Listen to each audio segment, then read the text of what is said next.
Bagong lahat, hindi lang pala pera ang nilalagay sa ampaw ngayon, pati pala picture na pampatangkad. Si Lebron, emotional sa pagbabalik ulit niya sa Cleveland. After kasi ng game, nagkaroon ng report na welcome si Lebron na bumalik ulit ng Cavaliers sa off-season. Pero dati pag sinabi kasi ni Dan Gilbert yun bago lumipat itong si Lebron papuntang Lakers, na kapag ready na mag-retire si Lebron, pwede siyang bumalik ng Cleveland. Parang meron ng mutual agreement si Lebron at si Dan Gilbert noon pa bago siya umalis ng 2018 off-season. Based din sa post-game interview ni Lebron, binabalak din kasi nila ng mga assistant coach at mga former player ng Cleveland na part ng 2016 championship team na magkaroon ng reunion dahil ika-10 taon na ng kanilang championship. Tinambakan naman ng Cavaliers yung Lakers na dapat ngayon ang balik ni Austin Reeves, naging tentative patuloy. Wala pa kasing binabanggit ulit si JJ Redick kung kailan talaga ang return date or possible na makabalik na si Austin Reeves. Si Luka na injured pa habang nasa game. Nakabalik naman pero titingnan pa rin kung kailangang ipahinga si Luka next game. Sunod kasing kalaban ng Lakers Wizards. Kayang-kaya ni Ayton yan. At possible din may chance na bumalik doon si Austin Reeves. Akala ko kanina nung na-injured si Luka may natapakang paa ng fans. Yun pala masyado maikli yung mismong flooring ng court. Safety hazard talaga sa mga player. Based din sa mga report, multiple player na kasi ang na-injured sa court ng Cleveland. Isa doon si Drew Smith ng Miami Heat nang magkaroon siya ng ACL injury dati. Yung court ng Cleveland din kakaiba dahil yung pagkakasetup niya ginagamit din sa American Hockey League. Yung ibang court naman din ng mga NBA teams, ginagamit din naman sa hockey pero medyo maikli yung gilid ng court ng Cleveland. Si Luka naman naka 29 points, 5 rebounds, 6 assists sa game. Dahil naman sa report na welcome bumalik si Lebron sa Cavaliers, agad yun parang hinarang ng sophomore player ng Cleveland na si Jalen Tyson na meron 20.6 rebounds at 6 assists. Bigla kasi siyang sumingit sa interview ni Donovan Mitchell na sinabi ba naman, "This is Donovan Mitchell City now." Parang patungkol kasi yon sa tribute na binigay ng mga fans dito kay Lebron. Pero nilinaw naman niya kung sakaling si Donovan ang babalik ng Cleveland, kapareho ng kay Lebron ang magiging pag-receive sa kanya. Kaya yung mukha ni Donovan parang hindi maipinte, pilit yung ngiti at baka masama pa siya sa trade next year.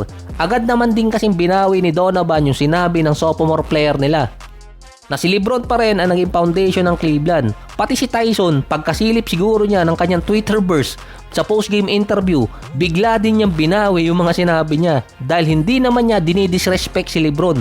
Fan pa rin siya ng Cleveland nung naglalaro pa si Lebron sa Cavaliers. Humingi agad siya ng sorry dahil sa mga nasabi niya. Binanatan ba naman ng mga fans online, talagang hihingi ka ng sorry dun. Kapag nakikita ko pa to si Tyson sa Cleveland, unang player na naaalala ko sa kanya si Ira Newball. Headband na lang yung kulang kasi kahawig niya yun Wala lang, sinare ko lang. Best season pa naman ni Tyson ngayon, 13 points, 5 rebounds, 3 assists, 51 and 46%. Ang sunod na laban ulit ng LA at Cavaliers sa home court ng Lakers sa April 1 pa. Wala na sa season si Steven Adams para sa Rockets dahil sa surgery at injury. Nadomina naman ng San Antonio ang Houston 111-99. Si Victor Wembanyama 28 points, 16 rebounds at 15 free throws. Halos triple-double. Pinatumba pa siya nitong si Şengün sa isang play na mukhang na-injured pa yung paa nitong si Wembanyama. Pero parang nadulas lang si Wemby nun Si Şengün naman nagkaroon din ng injury scare pero nakabalik din naman sa game. Nasa San Antonio ngayon ang tiebreaker kontra sa Rockets dahil 2-1 na sa regular season series at lamang din naman sila sa division ranking. Si Kevin Durant naman na meron 24 points at 6 assists sa game umangat na sa number 10 ng all-time list pagdating sa 3-point field goal made.